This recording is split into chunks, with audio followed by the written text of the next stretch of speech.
Hello, everybody, and welcome to BlockSpaces Live. We're coming at you a little bit early today because we have a really special guest that we want to make sure and accommodate that's calling in or phoning or joining us from the UK. So wanted to make sure that her schedule was accommodated.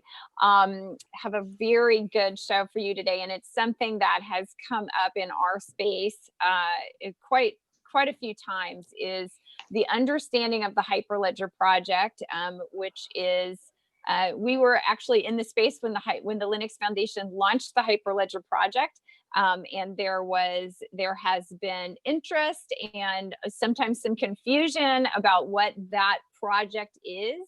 And that sort of overriding suite of protocols and tools that are kind of compiled and hosted by the Linux Foundation. And so we wanted to give an overview of Hyperledger and some of the everything that it is and some of the things that it's not, some of the misconceptions about what it is. And so joining us today is the Director of Ecosystem for Hyperledger, Marta Piekarska. And I'm going to let her introduce herself. And then, of course, Chris Tyler is here with us also. And he is a fabulous resource for us as well. So I'm going to kind of pass it to my guests to do a little bit of introduction about themselves. Chris, I think I'm going to start with you, and then we're going to give it to Marta. And I think I'm just going to probably let her talk most of the time. So, Chris, you want to go ahead? Yeah. Hey. Glad to be back, right? Like I said before on here, I've been with IBM about 15 years, and I've been working with BlockSpaces for the last 2+ years or so, in an advisory capacity around, some of the IBM technologies, and then now helping them, start to develop some products that they're going to go to market with, blockchain, all blockchain based, right? We're all blockchain all the time. Big fans of the Hyperledger projects. We're looking at some things to be built on Hyperledger Fabric, potentially Hyperledger Cactus, maybe. We'll talk a little bit about that later, and Hyperledger Indy as well, and a few others, right? But those are some of the key DLTs that we're looking at and have built things on. So anyway, at that, I'll turn it over to Marta. Well, thank you. Thank you for having me. As mentioned, Marta Piekarska. I'm Director of Ecosystem for Hyperledger. I've been with Hyperledger for 3.5 years, so almost as long as Hyperledger has been around. We started 4 and a bit years ago. I've seen the development of it. We went from having 5 projects when I first joined to, as of just recently, 16 projects. So we grew quite significantly, but that's also thanks to some of the interesting developments we had around creating Hyperledger labs, for instance, where you can just submit your own code and start building around it. And you mentioned Hyperledger Cactus. That's one of the projects that just recently came from labs. Fantastic. And I just have to mention, and I told you when we kind of talked before that I was gonna at least throw this out there, and then the whole rest of the time we're going to talk about Hyperledger.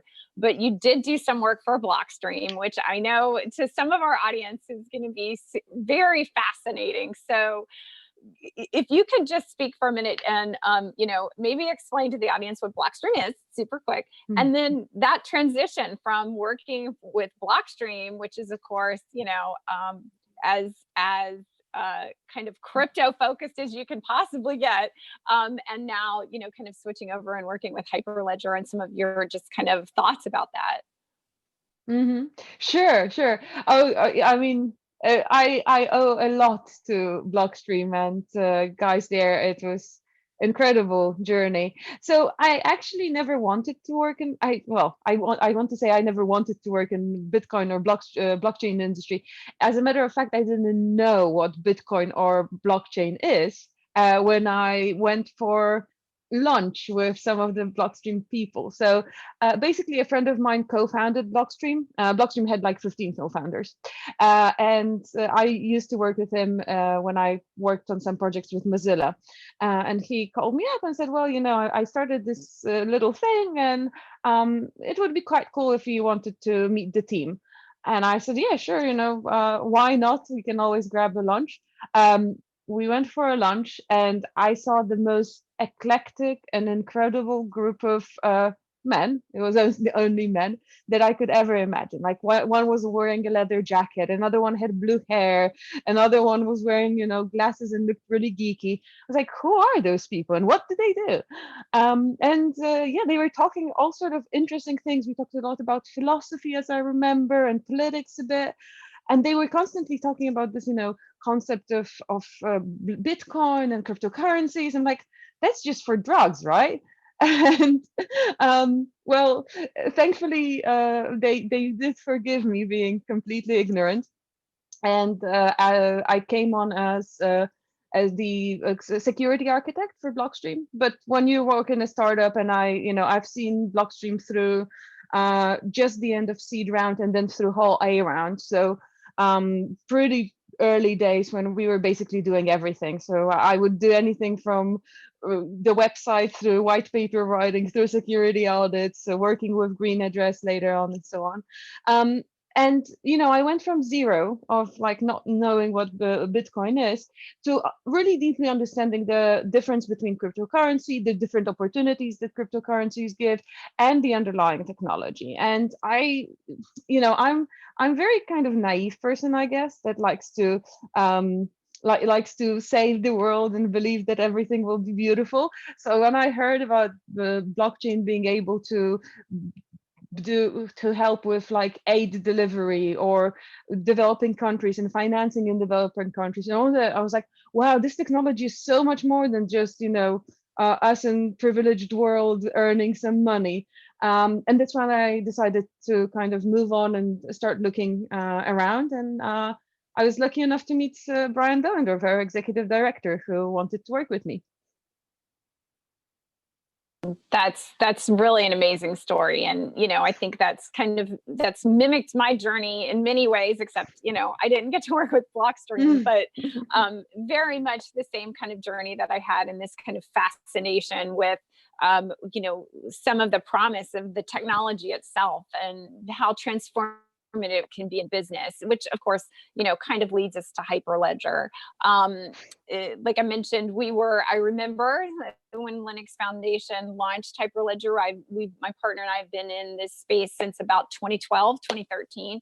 And so I remember when the Linux Foundation announced a Hyperledger project, and it was very kind of a turning point, kind of even within our space, as far as that kind of injection of enterprise interest. So with that said, can you give us a little bit of background on the Hyperledger project, maybe just sort of the foundations of how that was birthed, so to speak, and a little bit of the evolution of where we are today? Sure. So actually, funny enough, Blockstream was one of the founding members of Hyperledger. So I do remember as it was launched and how I was kind of not really sure what it was, because nobody really knew. And I think initial thoughts from the Linux Foundation were to create some kind of a more standardization body. And that didn't seem like a good idea back then. I remember having very heated discussions about how we can't build standards around technology that hasn't been around for long enough, and we'll halt the innovation if we start putting standards and tell people how to do it, because we don't even know how to do it, right? Every day we learn something new. So I still am quite skeptical about building standards around blockchain. But thankfully Linux Foundation hired Brian, who said, well, let's stop thinking about the standards and start thinking about implementing the kind of the code that will be it's not standard code, but the go-to code, right? The code bases that can be used to then build on top of it, so that everybody will share the same foundation and will know that that foundation, that groundwork, is done really well. And that's what Hyperledger became. So Linux Foundation launches projects in every major industry. We have over 200 projects right now. I actually yesterday landed to 200. I thought always there was 120, and then someone was like, no, it's 200. I'm like, wow, okay. So 200 different projects. Some of them, I'm sure people on listening know, like the CNCF, Kubernetes, Node.js, all kind of geeky stuff comes from Linux Foundation. But then also some smaller projects. And the basic concept is that we create ecosystem or create the governance and infrastructure around open source code bases that can be used by enterprises. And depending on the industry, it will be around energy, around trust, around something. So Hyperledger started as this little project founded by 30 companies, including IBM, including Hitachi, Fujitsu, Blockstream, so big and small. It was really kind of, the founding members were really spread out. And they just wanted to have a space for developing this open source enterprise grade blockchain technologies. So IBM donated a fairly small back then project that they were working on, which was Fabric, renamed later on Hyperledger Fabric. Intel donated their code base, which was Sawtooth Lake, later renamed Sawtooth, and Digital Asset Holdings donated their name, which is Hyperledger, because they had the R&D project. They didn't really know what to do with it, so we got it. So that's kind of how Hyperledger started, and slowly we started growing it. More projects came on. So the next project that was invited or kind of came on was Hyperledger Iroha, which is kind of mobile focused blockchain, mostly developed in Asia, but really actually popular. The National Bank of Cambodia has actual CBDC built on Hyperledger Iroha, and that's one of the 2 or 3 actually used CBDCs in the world. Funny that it comes from Cambodia, I guess. Yeah, and then Hyperledger Indy and so on and so forth. So then each one of these protocols or projects sort of has a place or a use case, so to speak. I mean, is that a fair statement that they're each kind of aligned, or at least the DLT projects, the blockchain projects, are sort of aligned with use cases? And then, if I'm understanding it, how do those projects break down? There's the DLTs and the blockchains, and then there's sort of like the tools. Yeah, and I want to add to that, Rosa, real quick, right? I get asked all the time, why don't you just use the blockchain, right? And why do we need Fabric and Iroha and Sawtooth? Why do we need these different technologies? Well, my answer to that question is, what is your favorite cake? Chocolate. Right. Do you want to eat chocolate cake for the rest of your life every day? No, I like pineapple upside down cake every once in a while. Exactly. Yeah. Okay. So that's it. Well, culinary parallels aside, basically we have a very kind of open approach. We call it our Hyperledger Greenhouse, where anybody can come with a seed of idea. And if the community thinks that there's something novel about it, something interesting, they will foster it, they will feed it with code, and hopefully it will bloom into a beautiful tree where everybody can benefit from its fruits. And that's why we have different projects. It's up to the technical steering committee that consists of openly chosen 12 people that have contributed to Hyperledger code bases over the last year. So everybody that has contributed to Hyperledger are allowed to put themselves up for a vote, and then 12 of them are chosen as technical steering committee. So you don't have to be a member to be part of technical steering committee. You don't have to really be part of any kind of big enterprise. In fact, a lot of our TSC members come from startups. And they decide if a project is unique enough or unusual enough and doesn't overlap too much with existing code bases to accept it under our umbrella. And we do realize that as time goes by, some of those projects will have to get cancelled or die just because there won't be a need for it. Something that will seem novel at the time of accepting it later on just loses traction. And we kind of already observed that once or twice where projects were losing traction. Thankfully we were able to kind of refocus them, or technical steering committee was kind of able to point them into a direction where they still exist. But we have kind of stages how we described our project. So it starts with Hyperledger Labs now. It used to be just kind of applying for the project, but you can start with Hyperledger Labs, which is our R&D center, where you kind of, or R&D platform, where you can start any code, provided that you have some people that believe in it. You can just get the infrastructure, the GitHub repository, and so on, and start building a community around it. Once this is mature enough, or if you just simply have a fairly mature code and idea, you apply to the technical steering committee, and after some discussions and rephrasing, usually you get accepted as a new project. Today we have kind of 4 categories, which is the DLTs. We have tools, we have libraries, and we have domain-specific projects. So kind of TSC decides which one of those 4 categories a new code base falls under. Then the code base gets a new unique name, or usually it's quite unique, mostly for trademark purposes. We try to get the names very kind of unusual, and then it comes into the incubation state. And after a while, once you start developing the code, it grows, matures, and you have a steady life cycle, and you have a very broad community. So one of the requirements is that you can't have just one company contributing to that project. It has to be several companies, several different individuals. So once this is kind of stable, then a project can apply to go into active state. And that's where we kind of say, if TSC allowed you to become active, that means that there is certain guarantee that the project won't go away. It kind of, went through the puberty phase, and now it's kind of going into early adulthood. So that is how it goes.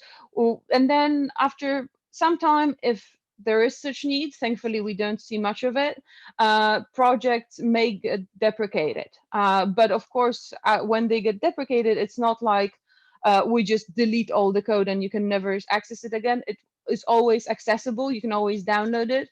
And if there are people who want to take it up and restart it, more than welcome to do it. It's not like, we just bury the code somewhere. Okay. Really? Yeah, go ahead, Rosa. Well, no, go ahead, because it sounded like it was going to be a follow-on. Yeah, so, one of those projects, right, that I think has just sort of entered, I don't know if it's inactive or not, but that we're excited about is Cactus. And yeah, you mentioned the unique names and stuff. I'm curious about the naming of it, but at BlockSpaces, we're big on integration, right? And there's no, like you said, not everybody needs to eat chocolate cake every day, right? And chocolate cake isn't the right thing for you at all times, right? So we feel like, there's going to be this multi-chain world. It's just going to be a fact of life, right? And there needs to be some level of interoperability, integration, and BlockSpaces is working on some technology to make that easier for enterprises to leverage multiple chains, leverage the right chain for the right right problem, and just interested.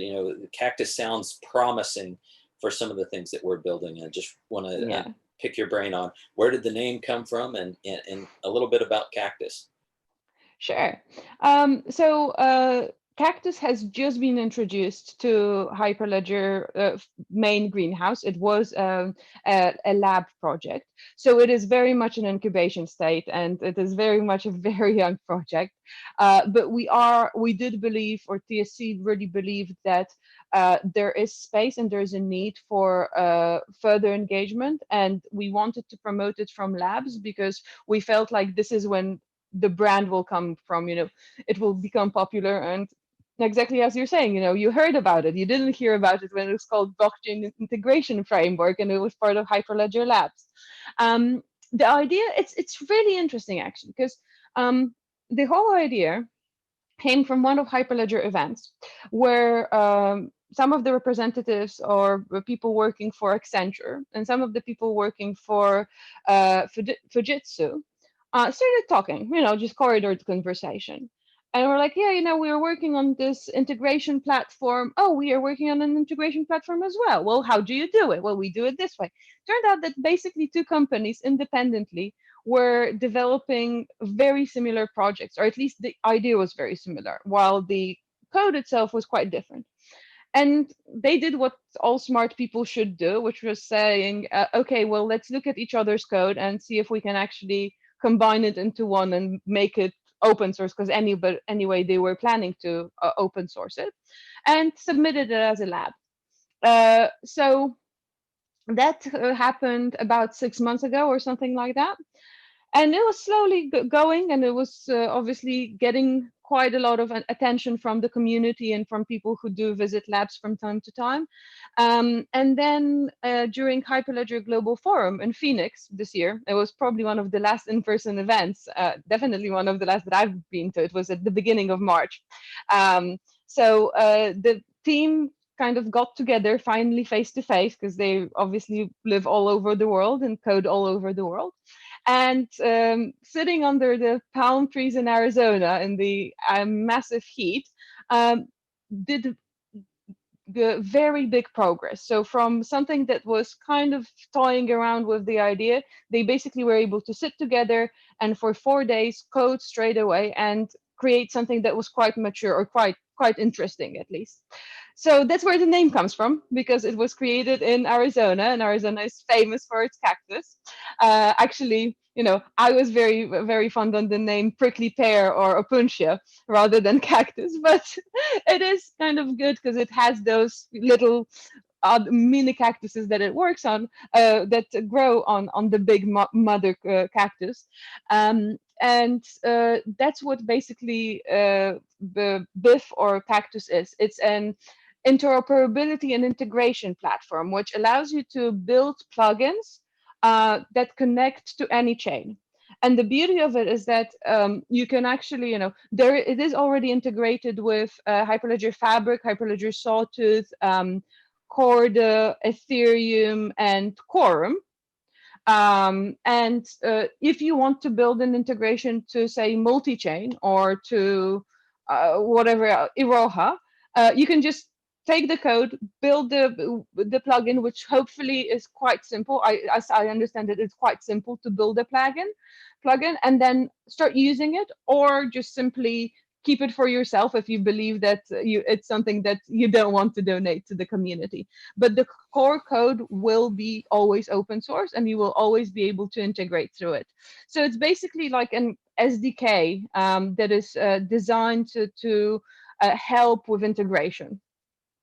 And integration being, so if I've got a blockchain network that focuses on supply chain and one that focuses on, let's say, electronic or digital payments, right? Is that the type of integration you're talking about? I've got these different chains, or is it more, I've got two supply chain networks that I need the smart contracts, or I need the chain code to sort of interoperate? How does that? I'd rather say that it's a similar similar use case, different platforms. Okay. Rather than one platform, different use cases. Got it. Mostly also because if you think about it, different industries have very different requirements. I mean, I would love to have a single blockchain that would be like, Grid is slightly aiming to do this, being the blockchain for supply chain. But you can't just run one instance of Hyperledger Grid that will be used by all supply chain companies, because food supply has slightly different requirements than car supply. And how fine grained do you go to have the common kind of common set of requirements? Yeah. Okay. Fair enough. Yeah, it's a great project. Yep. And then I just wanted to wrap up. We only have a handful of minutes left, but I did want to touch on one thing, and then we'll kind of wrap it up. And I can let maybe Chris answer this one and then go over to Marta, is that, you know, one of the things that we hear all the time in regards to Hyperledger is this very close association with Fabric and IBM. And so since you've done so much work with IBM, Chris, maybe, you know, we can just kind of clear the air here that Hyperledger Fabric is not a proprietary IBM product, and maybe kind of clear that up, how that kind of mindset can be, because that's something very common that we hear, is that people say they're using IBM blockchain and they're referring to Fabric. So how did that happen? Yeah, so, you know, that's how I got introduced to blockchain, right? Was, you know, I had a customer when I was, you know, with working at IBM, I have this customer that comes to me and says, hey, I'm building something on blockchain and I want to use IBM blockchain. And I'm like, what is that? And so I started doing some digging and found out that, you know, there's this thing called Hyperledger Fabric, and IBM had donated a lot of code. There was even a project called Composer at the time that IBM had done a lot of work on, and I started learning more about it. And the way I explain it to people, right, is IBM blockchain, or IBM Blockchain Platform, as we call it, right, is a set of tools that IBM has built, a bunch of intellectual property, ease of management, how do I invite people into my network, and so forth. They've built these tools on top of the open source.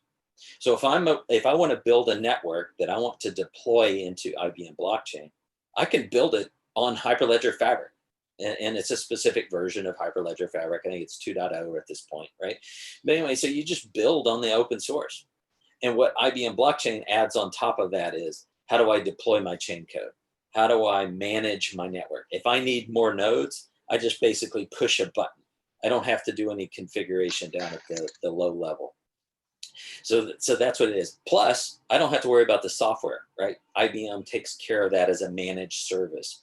So I can easily spin up nodes, and I don't have to worry about, you know, the versions of Hyperledger, because there's so much development going on and it's changing rapidly. I don't have to implement those changes. I don't have to worry about implementing the same software on multiple nodes and doing that in concert, right? IBM takes care of all that for me, right? But it is at the heart of it. It's just the straight open source, right? So I think it's the way that, and I hate to say way of the future, it's probably been happening for a while, but I'm just now coming into it, is, wow, I can take advantage of this community of developers, right? This community of brains that have a sole focus around the success of this platform, right? And I just build the things that I need on top of it, speed my time to market and so forth, right? And it's where I come from at IBM, is this embedded world where I have IBM technology that gets embedded in other people's technology. That's where I see Hyperledger projects fitting in, as they are that embeddable technology that can make products much more scalable, much more robust as far as development goes. And I'll leave it at that. Let Marta add her 2 cents to that. Well, it's exactly what I would explain it, and I'm sure actually you did a much better job. IBM is one of our premier members, one of our funding members, and one of the companies that indeed has loads of developers and contributing back to Hyperledger, so not only using the technology, but are actually building the enhancements, building new features, and so on. But Hyperledger is a greenhouse. We have many projects, and you know, we love all of them equally. We don't get to pick favorites, and it has been the case that for a long time it was kind of Hyperledger. So there are 2 things. First of all, people say, "Oh, I'm using Hyperledger," and I'm like, "Which Hyperledger? There are 16 of them." They usually mean Fabric. And then the second thing is, although this thankfully is not happening as much as it used to, people saying, "Oh, so you work for IBM," when they hear that I'm from Hyperledger. So this is less of a problem right now. I think that both of our organizations worked very hard to clarify it. Now Hyperledger Fabric is available on all major clouds. And actually during IBM Think last year, there was this beautiful presentation where two Hyperledger Fabric nodes were sped up, one on IBM Cloud and one of Azure, and they were talking to each other on stage, which was just brilliant. And that is kind of the interoperability that we really need right now. So yeah, I mean, it's a great collaboration. I'm very always pleased to be working with IBM, but I think there's less of the identity problem anymore. Well, I want to just leave everybody. First of all, thank you guys. It's just been a really quick 30 minutes and really fascinating. I could probably keep this conversation going all day, but I wanted to just leave the audience with the notion that Hyperledger is a very important project or suite of projects within the enterprise blockchain space. There is a tremendous amount of mind power and energy going into all of those projects, from very large enterprise to developers, some of the most brilliant developers working on some really exciting things in blockchain. So check out that project, follow it. It is open source. It is hosted by the Linux Foundation. And I just encourage you all to check it out and stay tuned, because I know that there's a lot coming. Yeah. Thank you. It's at hyperledger.org, right? That's the URL, yeah. right? Yep. Indeed, and we do have an online open source free course. So if you want to learn more about blockchain in general and the differences, and even how to do a bit of coding around Hyperledger, go on edX platform and Google or search for Hyperledger, and you'll find the free courses there. Awesome. Yep.